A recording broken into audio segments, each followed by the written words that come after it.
Hello, Delmarva. I'm Lorraine Dion from Kent County Tourism, Dover, Delaware, here at WBOC's Historic Studio D. Delmarva Life starts right now.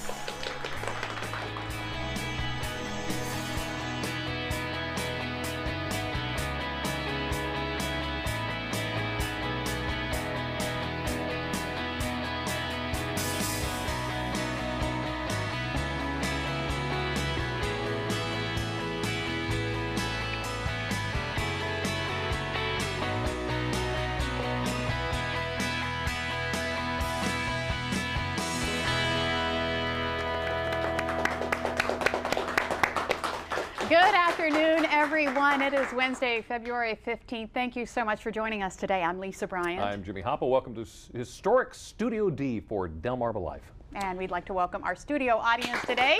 Give yourself a round of applause. Well, here we are, the day after Valentine's Day. Do you have a good one? Yeah, it was a good one. Not convincing.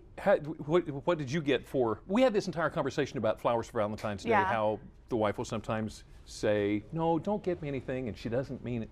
What'd you get? Well, I can say my house is full of flowers. Yeah. But none of them are for me. Oh. My daughter got all the flowers. Did you elbow Bob and say, "Why didn't you?" No. He's a busy man. Carol and I kind of fell into the same vein this time around. We were both extremely busy. As bad as I feel about this. We didn't get each other anything. Aww. I think for the first time ever, we didn't get each other a card. We didn't get each other anything. And then the afternoon came. Uh-huh. And it turned out that somebody had thrown Carol's phone. It looked fine, but didn't work, so she wound up with a brand new iPhone 4 out of the deal. Oh my goodness. Happy Valentine's Day, dear. Yeah, so that's what you gotta do. You gotta throw your phone. I wonder if I could, well, no, I'm not gonna do that now. Not right now. Well, I know one local sheriff, or at least regional sheriff, is wishing some people a happy Valentine's Day. This is one of our hot topics today. Queen Anne's County Sheriff, he has a unique way of getting out his most wanted list, and we'll just show you. Watch this.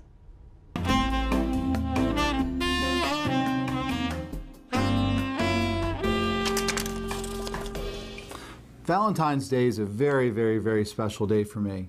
As many of you know, I have lots of Valentines that I need to go out there and wish Happy Valentine's Day to. To each one of you, I am actually taking and I'm actually writing a handwritten card and enclosing a copy of your warrant for your arrest in your Valentine's Day greeting.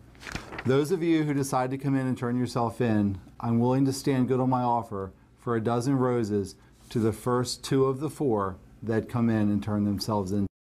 I love this guy. He goes through the rundown, shows the mugshot. Yeah. Here's so-and-so and so-and-so, born February 14th. Happy birthday. Yes, very good. And he great. apparently does a lot of videos. You can find them on YouTube.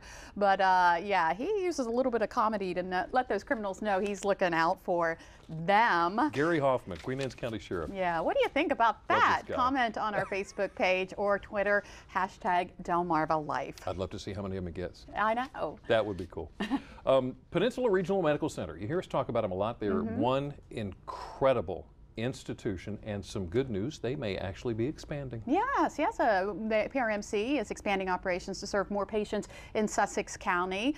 Nothing is firm, but the hospital is looking at a location on Route 113 just out of Millsboro. They say it would house primary care doctors as well as radiology and outpatient services. They said that facility outside Millsboro is set to open up in mid-2013. So it's always good news to find out that there's more medical care here on Delmarva. Smyrna is hosting an upcoming event. In fact, I think they just voted on this and confirmed everything, if not last night, the night before. It may have been last night. The Smyrna Clayton Craft Beer, Wine, and Food Festival. It's going to be in July on South Market Street. $35 tickets. Don't think that that's high, because with that ticket, you get to sample each of the wineries and breweries that are in attendance, and all profits are going to go back into their 4th of July committee that's going to pay for things like the fireworks coming up in the 4th of July right after that. 7,413 people in Smyrna, Kent County's North End, of course, according to the U.S. Census Bureau, Delaware's second fastest growing community. since the census in 2005. Wow. So very interesting. big time. That sounds like a Smyrna. lot of fun. It does. It does. Well, when you think of 4-H, what do you think of? You think of Cows, corn, corn, Yeah. farming, things like that. Nothing that's bad. It's just what No, comes to no, mind. 4-H. I was in 4-H when I was a kid. Yeah. Were you? I think I was 1 year. Yeah. I wasn't smart enough. Yeah, how, remember? Yep. Well, some 4-H teenagers in Kent County, Delaware are working on a youth biotechnology program. I mean, that just sounds so, you know. Up to date. Up to date, I Yes. guess you could say. Here's the teens right here. Biotechnology has a big impact on our agricultural system. In the picture is Austin Gardner Bauer, Shelby Kuntz, Bobby Johnston, Mackenzie Mullen. The 4 teens are working to recruit additional student instructors who will in turn teach the program at after-school activities and at summer camps for Wow. 4-H. Getting high tech. So they're not just learning it, they're teaching it. Yeah, they're teaching it. That's incredible. You guys are awesome. Yeah. Nice. Big hands to Nice. those 4-Hers, or should I say, how? Do you remember I remember that. Yeah. I remember that. Can we still talk about Whitney Houston? I think everybody's still talking about Whitney Houston. I think so. And it seems like there's more and more that's coming out as time goes by. And this, I just learned this morning. I think we were talking about it around the table this morning. That according to TMZ, they're the ones reporting this, Whitney Houston told friends that she really wanted to see Jesus in the days just before her death. Wow. Isn't that something? That is something. Yeah, I guess shot the over there. the same report saying that she claimed she had a feeling the end was near for her. That's according to several of Whitney's friends, and TMZ has learned Whitney had been very spiritual in her final days, quoting the Bible, and the last recorded performance of her was actually, I believe, from Thursday night. She was singing Jesus Loves You. In a club Jesus somewhere. loves me, Yeah. yeah. So, I don't know, kind Did of she interesting. have a premonition, or now the toxicology hasn't come back from the autopsy Right, yet, so right. we don't know if there were drugs in her system. I think they're still trying to find out whether or exactly what her medical records were. You know, if she had been Well, prescribed they've drugs. already speculated and said her death was likely caused to Xanax and other prescription drugs and alcohol kind of mixed together. Right. So I guess the toxicology reports would kind of narrow that down and say how much. Okay, so the authorities are investigating that, but I guess the question that comes to my mind is, did she have a premonition, or she, 48? Did she have a premonition, or is it like, you know what, I just don't think I can see 50? Yeah. I've gone through so much, I'm tired of doing this now, I don't want to do this anymore, I think I'm done. Do you think maybe she worked herself up to a state? Maybe, and like I said, this is just, I'm just thinking, I don't I'm know. just wondering. How could you do that? I don't know how she could do that to her daughter. You know, that's true, I didn't think about that. I just, You're right. I being a mother, I could never, ever, no matter how bad I felt, I could never do that to my children. Yeah. So I don't know. But we'll the find pressures out. that she goes through, all the pressures of the performance, and I'm trying to think, Gloria Estefan, heard her in an interview talking about the incredible pressures from performing up on stage, and I can't remember if she quoted Whitney something to the effect of, can you imagine being on stage and hearing 10,000 people disappointed in your performance? Wow. And this was after she'd had all the voice problems and everything. So I don't know. I can't imagine living in that glass bowl.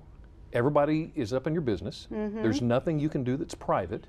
So I just, who's to say how much any individual can handle as far as pressure? Well, at any rate, the funeral is Saturday. It's going to be a private funeral at her church in New Jersey. A couple weeks ago, we were talking, I think actually it was last week, we showed video of that dog that bit the Denver anchor Yeah, we still. woman. Yeah, we have the Kylie video. Remember this?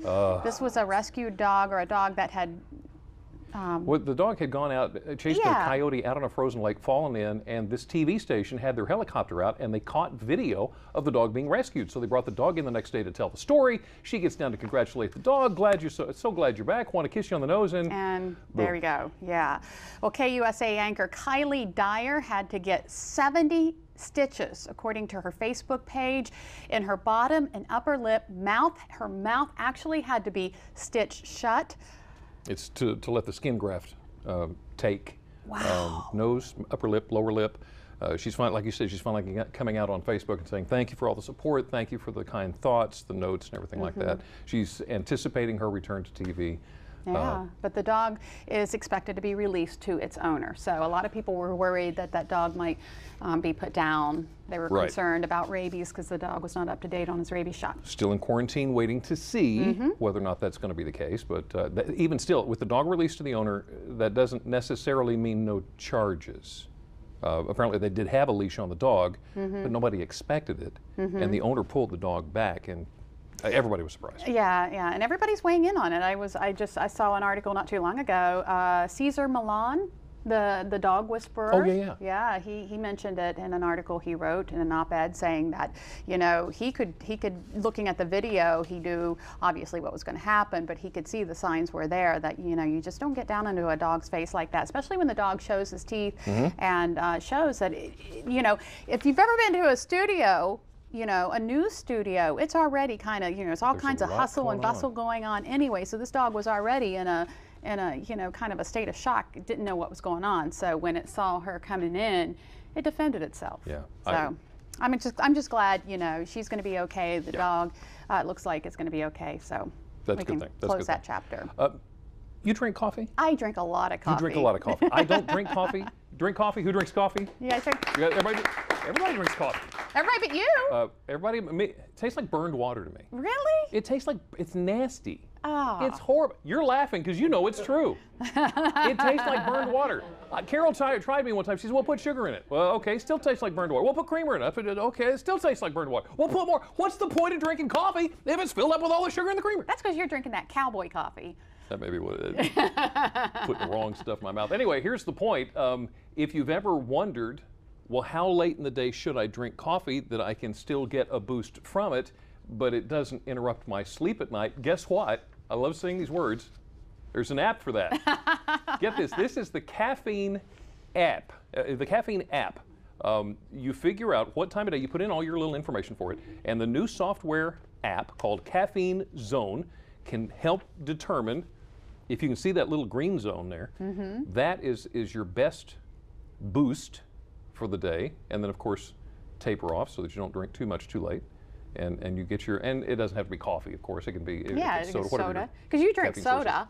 Sadly, I do. Yeah, it's diet, but I still drink too much of it. Yeah, you still get your caffeine intake. I think my coffee. I pretty much know when I can cut it off. You know, I think, like, you know, I wouldn't drink anymore today. 3 o'clock is my cutoff time. That's it? Yeah. No more. Unless I want to stay up late. Carol drinks it late at night and sleeps really? like a baby. And sleeps like a baby. I don't know how she does it. That is amazing, because, you know, when I get too much caffeine, I still get tired, but I can't fall asleep. And I think that's the worst feeling in the world, or one of the worst feelings in the world, when you're dead tired, but you can't sleep. And your pinwheel. Yeah.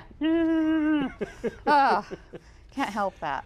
Well, we have worked our way up to this point of this afternoon's show, the pinnacle possibly. We've got a lot of great stuff still to come, but this could possibly be the pinnacle, certainly, of Hot Topics.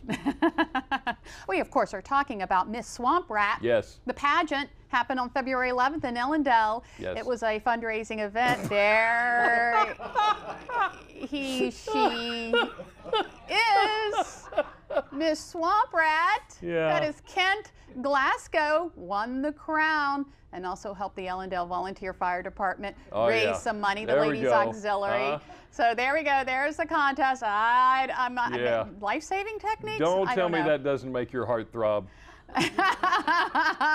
I am guessing that these guys, you know, raising money for the fire department, I'm assuming they're firefighters. I don't know that for sure, but boy, let's give them a hand. Taking one for the team there. They're pretty fill in the blank. I don't know. I'm not even going to try. But honest to goodness, yeah, that's a great job, guys. So wonderful that they put themselves out there like that. So many creative ways to raise money. How do you explain it to your kids? Is that one of those videos that's going to come back and haunt you? Well, imagine taking a trip to the bottom of the world. That is what one local professor has done, not once, but several times. How he managed to get up close to some of the most fascinating wildlife, and what he's bringing back to share with local college students. Delmarva Life at its best here on Delmarva. Delmarva Life is brought to you by Sussex County Federal Credit Union, guiding you to your financial future, and Peninsula Regional Medical Center. Honored to serve the entire Delmarva Peninsula since 1897.